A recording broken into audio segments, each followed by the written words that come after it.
nos vies. Voici ce que Jésus a fait. Jésus a agi à l'intérieur de nous. Mais c'est visible à l'extérieur. C'est visible à l'extérieur l'œuvre que Jésus a fait à la croix pour nous.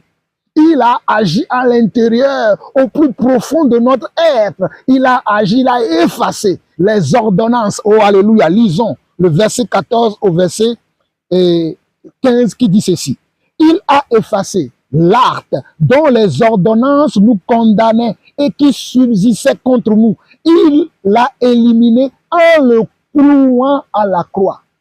Il l'a éliminé en le clouant à la croix. Il a dépouillé les dominations et les autorités et les a livrées publiquement en spectacle en triomphant d'elles par la croix.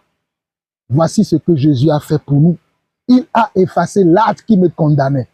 Il a effacé l'acte qui me condamnait. Il a effacé l'acte qui te condamnait et qui subsistait contre nous. Il a effacé, il l'a éliminé. Il n'y a plus de condamnation pour ceux qui sont en Jésus-Christ. Romains 8, verset 1. Il n'y a plus de condamnation. Il n'y a plus de jugement. Il n'y a plus de mort pour ceux qui sont en Jésus-Christ. Mais il y a la vie éternelle. Il y a la gloire éternelle. Il y a comment? L'amour éternel de Dieu sur nous qui sommes en Jésus-Christ.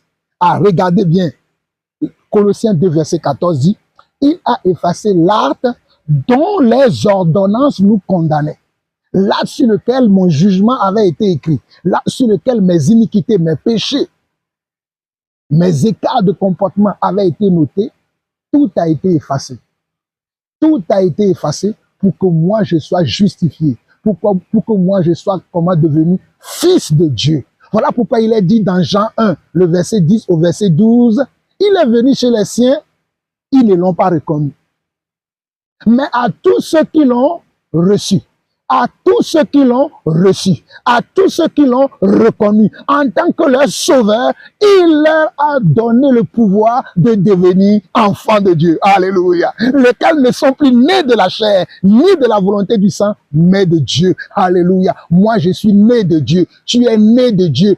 L'acte sur lequel, l'acte dans lequel tu étais condamné, l'acte par lequel tu avais une condamnation sur ta vie, l'acte par lequel tu te mords, alléluia.